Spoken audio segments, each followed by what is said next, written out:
Good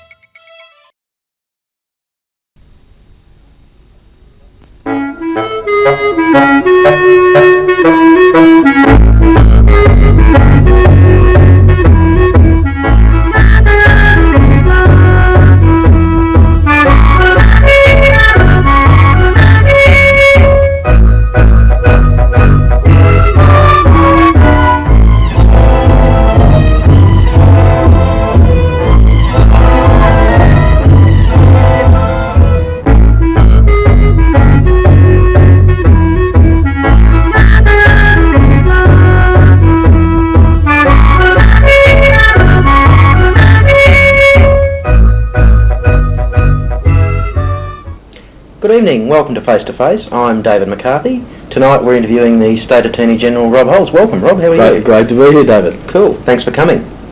Now we're in election mode now, so let's first talk about your seat of Niddry. What's your margin there?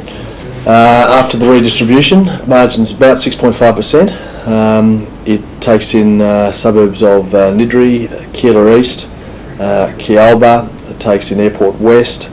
A bit of West Essendon.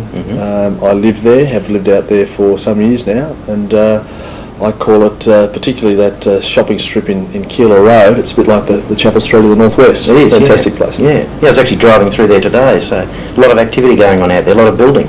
Yeah, a lot of building and great restaurants, outdoor restaurants. It's got a real cosmopolitan feel to it. Great place to live. Yeah, good, excellent. Now, straight into the policy stuff, Rob.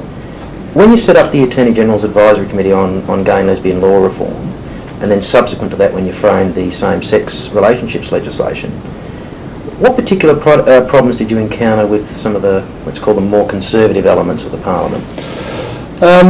Well, first of all, let's go back a bit. We came to government and I became Attorney General, and I made it pretty clear from the outset that I want to live in a democratic society that didn't discriminate against people because of their sexual orientation. I was pretty passionate about that. I mean, we kid ourselves if we think we can live in a true democracy but still discriminate against people just because of their sexual orientation. I mean, it's an outrage. Yeah. The former government had 7 years to do something about this and did absolutely nothing. They had a huge majority in both houses of Parliament, did nothing about it. You don't go from being in opposition one day to being in government the next and all of a sudden be the font of all knowledge. So I set up the Gay and Lesbian Advisory Group, chaired by Dick Wynne. And I've got to say that in my own party there was no resistance to it. I mean, people realised that we're a Labor Party. We can't continue to have about 57 pieces of legislation that discriminate against people because of their sexual orientation. So I simply set it up, and I wanted to have a look at the best ways to amend these pieces of legislation. There was some resistance to it from the Conservative side of politics, that's true. They thought it would be the end of the world as we know it, and this was a dirty, rotten socialist government. How dare they try to amend these pieces of legislation? But we just forced it through. Because the Liberals actually, in a lot of the discussions that we had with them, they tried to blame the National Party. But do you think that's the case, or was it the, as well as the Nationals, was it the Conservative rump of the Liberals that opposed it?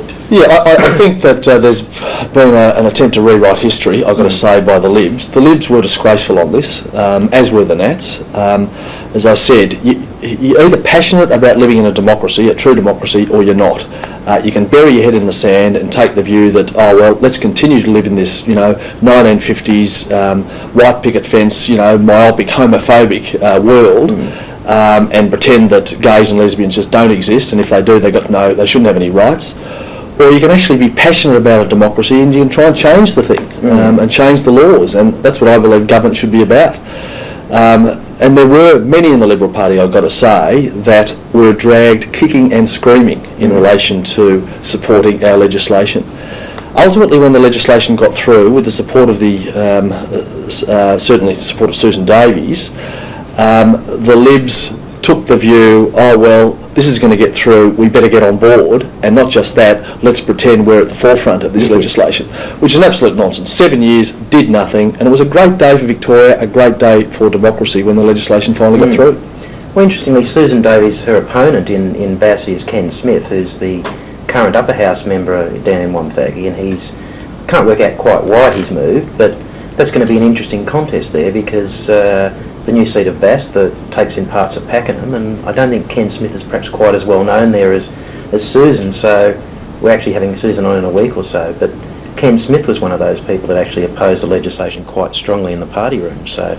Oh, and if you have a look at some of the speeches, I've got to say, some of the vitriolic homophobic nonsense, and I've got to say, some of the letters I got, this is going to be the end of the world as we know it, and hell and damnation is going to come to inflict itself upon, you, Rob Hulls, and the party generally.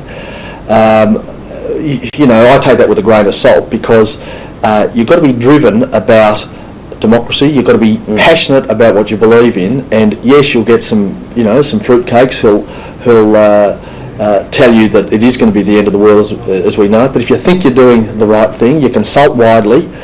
We set up an expert group and we're advised on the best way to amend these pieces of legislation, and we did it. Well, the cows didn't stop milking, did they? It hasn't rained, but no, I don't think that's due to the legislation. No, that's right, and it's taken a long time for this to occur. And why should somebody not have, for instance, the same hospital visiting rights simply because of their sexual orientation? I mean, it is an absolute disgrace that this legislation wasn't moved in the 7 years when the Kennett government had a huge majority in both houses of Parliament. It just wasn't on the agenda. Well, how can you kid yourself that you live in a true democracy when you have at least 57 pieces of legislation that discriminate against people just because of their sexual orientation? Yeah. And it was quite far-reaching, the legislation, because it actually, apart from gays and lesbians, it actually gave quite a good legal framework to de facto couples, which previously was all over the shop, wasn't it? Yeah, I think that's right, and de facto couples is still on the agenda, I have to say. I attend SCAG, which is a lovely name, Standing Committee of Attorneys General, and at that meeting, de facto couples is on the agenda because the Federal Attorney General is keen for states to hand over rights in relation to de factos as far as property disputes is concerned, and it's sensible because it means that you could actually have property disputes of de factos heard in the family court, much more accessible, far cheaper. But he's only prepared to take the reference as long as it's not a reference in relation to same-sex de factos, which again is this white picket fence, homophobic, myopic view of the world that I'm certainly not going to tolerate. And I've made it clear to him that Victoria is happy to hand over a reference in relation to de factos as long as it is all de factos. Yes. Otherwise, it just continues to perpetuate the prejudice that has existed for far too long. Well, there's federal issues, particularly around superannuation and immigration, that the federal government refused to even discuss. So, good luck on that one, because that was actually one of my questions in terms of this discussion about the handing over of powers. Let's make it quite clear that unless that reference includes same-sex couples, you won't be a party to that. Well, we've made it pretty clear to Darryl Williams that having amended 57 pieces of legislation here in Victoria to end the discrimination, we're not about to perpetuate the prejudice by simply handing over half a reference. And we've said to him, give us a reason why you're not prepared to accept a full reference, and he simply has said that the Commonwealth Government doesn't acknowledge these types of relationships. And I find it sad, I have to say. I find it, outrageous, but I feel sorry for people in the federal government that still take the view that it is right to discriminate against people because of their sexual orientation. So we've said we will hand over a reference because we believe de factos, all de factos, should be able to get access to the family court, but we're not prepared to hand over a half reference. Because effectively it's state-sanctioned discrimination, isn't it? Of course it is. And I have to say that at the last meeting of Attorneys General, I was able to get the support of my colleagues from around Australia. I think Darryl Williams will have a fight on his hands because we have to make it clear to the Victorian public, to the Australian public, that the federal government want to continue to perpetuate this prejudice. Yeah. Now, recently I believe you referred the issue of assisted reproductive technology to the Law Reform Commission. Marsha Neves, the head of that. What sort of time frame does the Law Reform Commission have to report back? Yeah, well, we made a commitment to do that, and we referred that in October of this year. We had a fair amount of consultation in getting the terms of reference right, and as you know, we actually re-established the Law Reform Commission. Yes.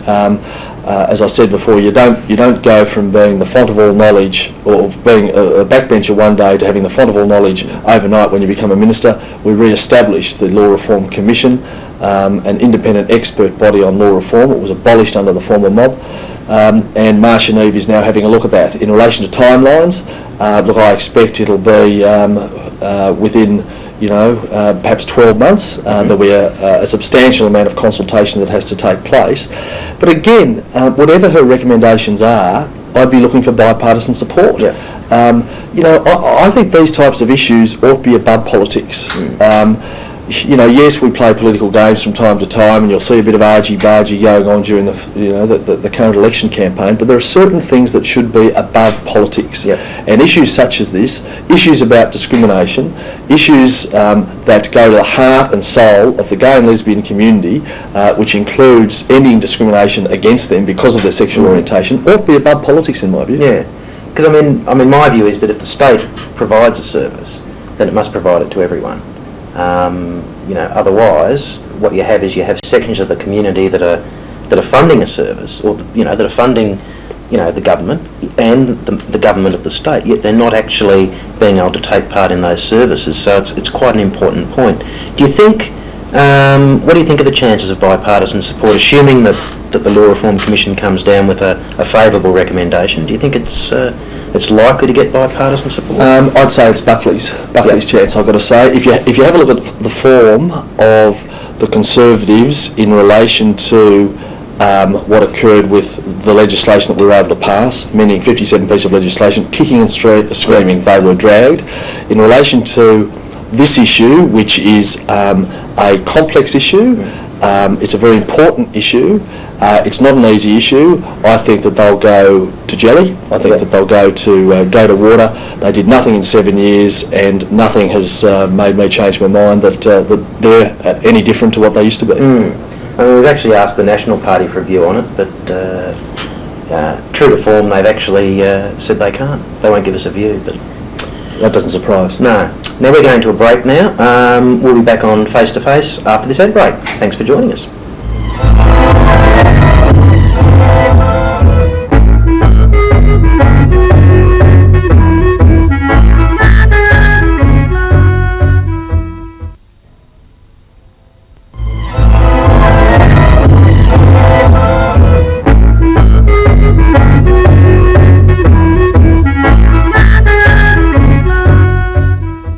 Hi, welcome back to Face to Face. We're speaking to Rob Holes, the State Attorney General. Now, Rob, a couple of questions here about the question to expunge spent convictions for male-to-male sex prior to 1981. What's your view on that? Well, it's interesting. We actually have on that lovely committee I spoke about, the SCAG agenda, an issue of spent convictions and whether or not there should be a national approach to spent convictions. And I think there should be. I think that it's inappropriate to have a spent conviction scheme in one state and not other states because people are moving interstate on a regular basis. So we're more than happy to be part of a national approach, and it's on the national agenda, and I'll continue to argue at the best way to have a national approach in relation to a spent conviction scheme. But the issue you raise is an important one because once you introduce laws that decriminalise certain offences, it's no longer illegal to undertake certain acts, and nor should it be. Well, then what of those people who still have convictions on their records for undertaking what is now a legal act? And I think that that certainly does need to be looked at, and we're certainly happy to look at it even without a national approach, look at that particular matter in our own right. Because it causes particular problems, particularly for, in some occupations, even though the conviction might be 20, 30 years old, that there are people that actually can't apply for positions or can't hold down positions because they've got a conviction for, say, male-to-male sexual activity? Yeah, I haven't had any particular cases brought to my attention, and I'd be very interested to see if people were being discriminated against on that basis, whether or not an action can be taken under the equal opportunity legislation. Okay. Because we now have laws that obviously outlaw that type of discrimination. And, you know, whilst I can't give legal advice in relation to particular cases, I think it would be a very interesting matter for the Equal Opportunity Commission to look at. Okay. Now, the homosexual advanced offence, basically, you know, some guy touches your leg, so it's quite all right to slit his throat or kill him. It's been used a couple of times in New South Wales, and I think it's my memory serves me right, 2 times in about the last 5 years in Victoria. Any plans to look at that? Yeah, we're looking at it now actually. The whole defence of provocation, which reduces murder to manslaughter, is being looked at, and in a whole range of guises, because there have been arguments advanced whereby people are using and are able to use the defence of provocation in what some would argue totally inappropriate circumstances. And it's not just gay men, it's also women in our community who have been bashed for years and years, have had domestic violence visited upon them in the most horrific way for many years, and they then take action into their own hands and have claimed provocation, and in some cases that defence has not been successful. So there's an argument on both sides, and again Marcia Neve, who has some expertise in this field, received a reference some time ago, and I suspect that some of her recommendations will put us at the forefront of law in Australia in relation to that particular matter. Okay, so that's also been referred? Indeed. Okay. Indeed. All right. Now, birth certificates for transgender people. There's particular issues there in terms of the sex that they were born. Been a lot of discussion about it, I know, in the advisory committee. What's your view, and what's the party policy view on that? Well, the advisory committee, you're right, has had a look at it, and I've made it quite clear to them that it was not a first-term agenda matter for the Bracks government. But I'm more than happy to reconvene the advisory committee if we win the next election, and I hope we do, to have a look at that particular matter. Okay. So, you know, I'm not going to kid anybody. I said that it was not a first-term agenda item for us, but if we win a second term, we're more than happy to have a look at it. Okay. Now, as you know, we have Melinda Edwards, the Police Gay and Lesbian Liaison Officer. Doing a great job. Doing a great job. There are some plans to, or certainly some discussion within Force Command to extend those positions. The Labor Party is prepared to support the extension of those liaison officers across the force, or at least across regions? We're prepared to support, and I'm sure my ministerial colleague Andre Hermai, the Minister for Police, is prepared to support any action taken by Force Command. I mean, ultimately that is an administrative matter for Force Command and Christine Nixon, but and I've got to say Christine Nixon has been absolutely sensational when it comes to gay and lesbian issues in the police force and the policing of the community generally, but particularly being gay and lesbian sensitive, and we are fully supportive of any extension she may make to those liaison officers. As I say, it's not a government matter, it's a matter for her, but we are fully supportive of the way she's running the show. Okay, because she's actually, despite what was said by previous Force Command, that actually recording the nature of particular assaults in terms of are they, a hate crime, but they said it was too difficult. And Christine Nixon's been able to implement that, so that's a good thing. So I suppose that'll give us some statistics down the track. Yeah, look, I think that's true, David. I've got to say, I get pretty passionate about some issues, but I get sick and tired of people who say that a lot of these things are too difficult. Yeah. It's a nonsense. It's an absolute nonsense. If you believe in something, you're passionate about something, you're passionate about ending discrimination, you do whatever it takes to end it. And you don't say, oh no, it's too difficult, let's put it in the too hard basket. Oh yes, we've got a majority in both houses of Parliament, but we might upset some people. Yes. Well, bad luck. Democracy is all about ensuring that people aren't discriminated against because of their sexual orientation. And if it means extending, the gay and lesbian liaison officers in the police force, well, so be it. If it means amending 57 pieces of legislation to end discrimination, well, so be it. You know, you don't keep saying, oh, well, it's too hard. People forget we're a minority government and we were able to do it. Yes. A minority government, relying on the independence, we did the hard yards, we bit the bullet, if you like. We weren't all talk and no action like the other mob. We did it. And I'm more than happy, in fact proud, to be judged on our record. I mean, personally, I think the same-sex legislation was a towering achievement because, basically law reform had come to a point and it had stopped. And amending all that legislation actually provided a degree of equality, and accepting there's still some issues to go. That to get to the point, what do you think, Rob, are the three main achievements of the Bracks government for you? What are the things that you'd like to hang your hat on? In the AG's portfolio, I have to say that one of the proudest things was the amendment of those 57 pieces of legislation, because it goes to the heart of democracy. I've got to say the reinstatement of compensation for pain and suffering for victims of crime. Again, how can you say you live in a democracy and yet you don't give a damn about our most disenfranchised, our most vulnerable, who happen to be victims of crime? The former government took away compensation for pain and suffering. We reinstated it. And I've got to say, the other thing that I'm pretty proud of is the Aboriginal Justice Agreement. Yes. I did work as a legal aid lawyer doing Aboriginal work up in Queensland for some years, and I'm pretty passionate about Aboriginal issues, and the Aboriginal Justice Agreement really is all about an agreement between the Koori community in this state and the government, whereby we, if you like, mentor Aboriginal people through our justice system in an attempt to lessen the number of Aboriginal people that are going before our courts. Aboriginal people are still grossly overrepresented in our criminal justice system, and this agreement that's been signed up to by the Koori community, which offers scholarships which assists young Aboriginal people to undertake law courses. We've appointed a number of Koori bail justices, for instance.